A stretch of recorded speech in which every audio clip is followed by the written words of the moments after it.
Alguma coisa do tipo?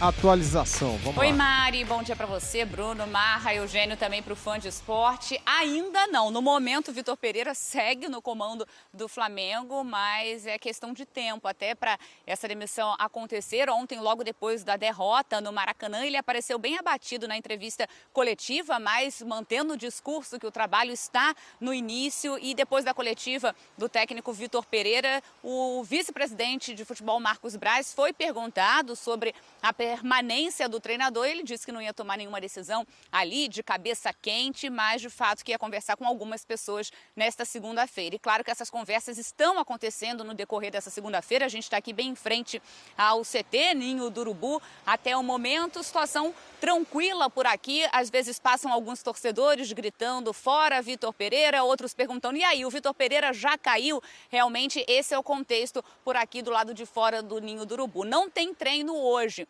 Ontem, logo depois da entrevista do Vitor Pereira, a gente foi consultar a assessoria de imprensa. Eles falaram que ainda não sabiam sobre a reapresentação dessa segunda-feira, estava em aberto. Geralmente no final de semana é assim, fica decidido depois dos jogos o horário do treinamento, e aí de fato não tinha a programação. Mas a gente confirmou que hoje não tem treino aqui no CT, mesmo o Flamengo vindo aí dessa derrota para o Fluminense, mesmo tendo jogo, estreia na Copa do Brasil na quinta-feira, no final de semana estreia no Campeonato Brasileiro. Mesmo assim, os jogadores então não treinam aqui no Ninho do Urubu. A gente está aqui desde cedo, a nossa equipe desde cedo acompanhando toda essa movimentação.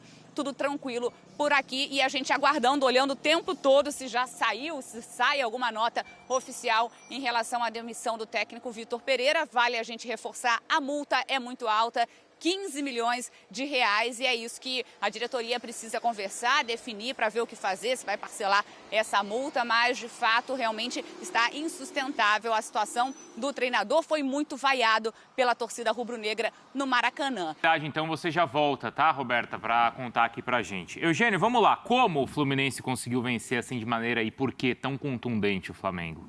Eu acho que a vitória, essa goleada, esse jogo histórico do Fluminense, começa no aspecto mental, psicológico, citado ali pelo próprio Felipe Melo, né? Se não tiver coragem, você não vai fazer nada.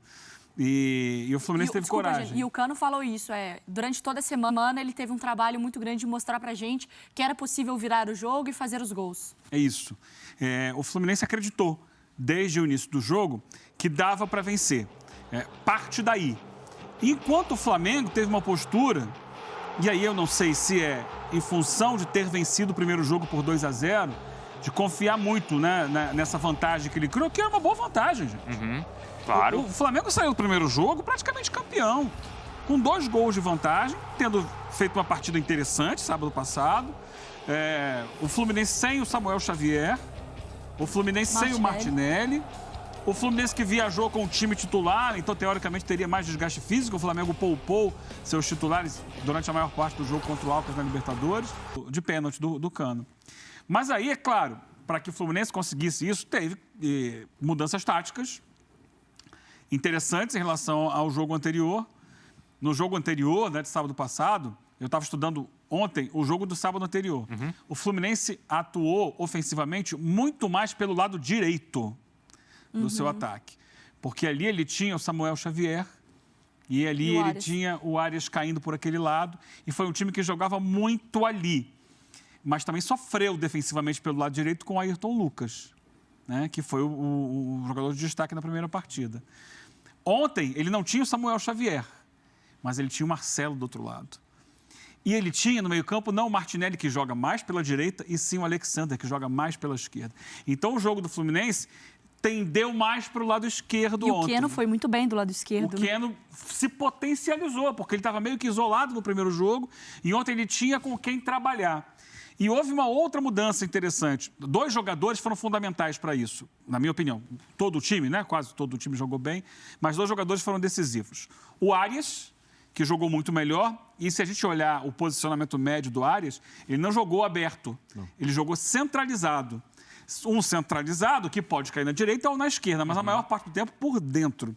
Essa é uma mudança, com o Ganso um pouco mais aberto e o Arias livre para se movimentar. E ele caía o tempo inteiro na esquerda também para tabelar ali com o Alexander, com o Keno, com o Marcelo. E outro jogador que eu citei agora, o Alexander, que deu uma dinâmica completamente diferente ao que o Martinelli deu. Jogou uma partida de altíssimo nível com e sem a bola. Para mim, foi um nome assim, de extremo destaque no jogo. O Cano fez 2 gols, mas é o que a gente espera do Cano. Né? Não é novidade, né? O Ganso foi bem. O Marcelo fez o gol fundamental, que é o gol que abre o placar e que diz, olha, dá. E é simbólico, né? Ser do pé do Marcelo. Sim, do pé do Marcelo. Teve um erro grave do Flamengo também, que não foi não explorar o lado esquerdo da defesa do Fluminense. E aí, para isso, conta muito a escalação do Gabigol, que não era o jogador para estar ali naquele momento. Ele para ter começado o jogo com o Matheus França, que tinha ido bem na primeira partida e que no segundo tempo, quando entrou, mostrou que poderia dar trabalho jogando nas costas do Marcelo e do Felipe Melo. A melhor jogada do Flamengo foi uma jogada dele, em velocidade, justamente naquele espaço. Em cima do Felipe Melo, o Fábio não sai. Houve um erro de estratégia do Flamengo ao colocar o Gabigol, que não tem essa característica. Bom, galera, soltei lá no meu Instagram agora um vídeo do Eric Faria trazendo informações importantes que o plano A do Flamengo é o Jorge Jesus.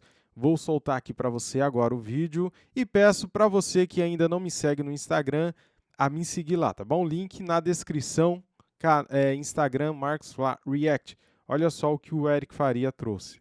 Informação que eu consegui apurar por aqui. O Jorge Jesus é o primeiro nome da lista dos dirigentes rubro-negros. É o nome com quem os dirigentes rubro-negros vão fazer a primeira abordagem. Se vão conseguir, se não vão, é uma outra questão. A gente lembra que o Jorge Jesus tem contrato com o Fenerbahçe da Turquia até o fim de maio, até o fim da temporada na Europa. Ele ainda disputa o campeonato turco com poucas chances de ser campeão. Está nas semifinais da Copa da Turquia, o equivalente à nossa Copa do Brasil aqui. O Jorge Jesus tem uma multa rescisória também para sair do Fenerbahçe, caso o Flamengo consiga se acertar com ele e ele queira se apresentar agora já no Flamengo. Certamente precisaria também negociar com o clube turco algum tipo de compensação financeira, como aconteceu quando ele saiu do Flamengo para o Benfica. Agora, o segundo ponto. O Jorge Jesus, também ouvindo muita gente aqui do Flamengo, é o nome que traria paz nesse momento. É o único nome que uniria jogadores, 99% da diretoria, eu já vou explicar esse 99%, e a torcida. É o nome preferido de 10 entre 10 rubro-negros, certamente o Jorge Jesus. E por que eu digo 99%? Porque a saída do Jorge Jesus do Flamengo foi traumática.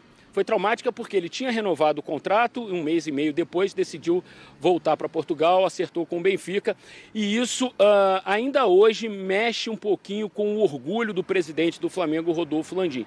Lembrando que o próprio presidente Rodolfo Landim autorizou rescindir contratos de outros técnicos, mas quando é da parte do técnico, isso mexe um pouco com o sentimento do presidente do Flamengo. Então, eu não sei se ele precisaria ser convencido, eu não sei se ele precisaria deixar esse orgulho, essa mágoa de lado, mas o fato é que o Jorge Jesus é o primeiro nome a ser procurado, vai ser o primeiro nome a ser procurado, porque todo mundo entende que o Jorge Jesus seria o profissional que acalmaria, pelo menos, o ambiente. Outros grandes treinadores podem ser contratados, mas de cara mesmo, é o Jorge Jesus que traria um pouco de paz para um ambiente que está bastante carregado por aqui, viu, Barreto? Informação que eu... Galera, tá aí, ó. Eu quero mandar um recado pro Landim direto aqui, cara. Não sei se ele me conhece, me assiste ou não. Não importa. Mas vou mandar um recado direto. Cara, é o seguinte. Ô Landim, engole o seu orgulho seco. Porque o seu orgulho está fazendo o Flamengo passar vergonha. 4 competições perdidas este ano, cara. 4 títulos perdidos este ano graças ao seu orgulho. Engole o seu orgulho seco. Ninguém está preocupado com o seu orgulho. O Flamengo precisa de técnico bom. Se o Jorge Jesus é o melhor nome, então tem que trazer ele, cara. Olha quantas multas o Flamengo vem pagando por causa de escolhas erradas. Dispensar o Dorival Júnior por causa do quê? Venceu, mas não convenceu. E agora? Você deve estar bem contente, né? Porque agora nem vence e nem convence. É um tapa na cara, né? É um tapa na cara, bem dado. Que escolha ridícula essa escolha do Vitor Pereira, cara. Ele destruiu o Flamengo em pouco tempo. O pior técnico que eu vi, que eu assisti, comandando o Flamengo, se chama Vitor Pereira. Superou todos. De todas as competições que ele disputou, perdeu todas em tão pouco tempo. Ridículo. Um piadista. e ele vai na entrevista e fala que o Flamengo jogou bem. Parece que o cara não vê o jogo, não se assiste, né? Beleza, galera? Tamo juntos. Me segue lá no Marcos Fla React, o nosso Instagram. Link na descrição, tá bom? Muito obrigado. E assim que tiver notícias novas, corro aqui para trazer para vocês. Saudações rubro-negras. Fui!